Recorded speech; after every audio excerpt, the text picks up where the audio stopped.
దాడిని ఏ విధంగా భావిస్తూ ఉన్నారు? ముఖ్యంగా దీన్ని ఒక మహోన్నతమైనటువంటి లక్ష్యంతో గత ప్రభుత్వం దీన్ని ఏర్పాటు చేసింది. ఇటువంటి దాడి అంబేద్కర్ మహాశిల్పంపై దాడి జరుగుతుందని కూడా ఎవరు ఊహించరు. దీని వెనక ఎవరున్నారనుకుంటారు? దీని వెనక ఉన్నటువంటి దురుద్దేశం ఏమనుకుంటారు?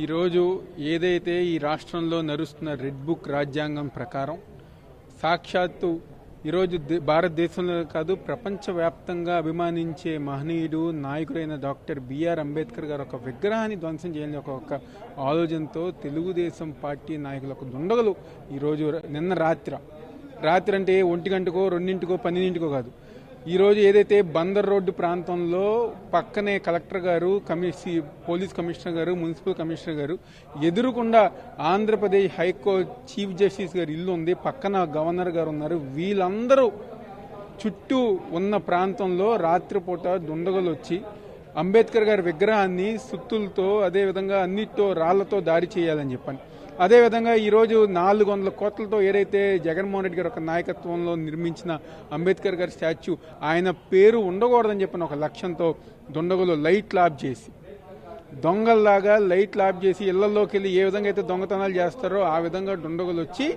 ఈరోజు దాడి చేస్తాం గారి జరిగింది.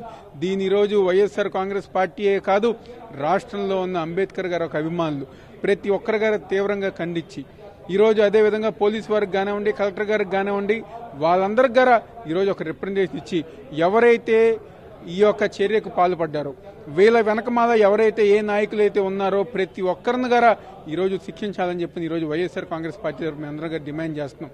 ఎందుకంటే విగ్రహాలు కూల్చేస్తున్నారు, మనుషులను కొడుతున్నారు. ఈరోజు అంబేద్కర్ గారి విగ్రహాలు గారు కూల్చే విధంగా ఈరోజు ఒక రాష్ట్రంలో ప్రభుత్వం ముందుకెళ్తాంది. దాన్ని తీవ్రంగా ఖండించి తప్పకుండా రాబోయే రోజుల్లో ఎవరైతే చర్యలు ఈ యొక్క పాల్పడ్డారో వాళ్ళపై వెంటనే చర్యలు తీసుకోవాలని మేము కోరుకుంటున్నాం.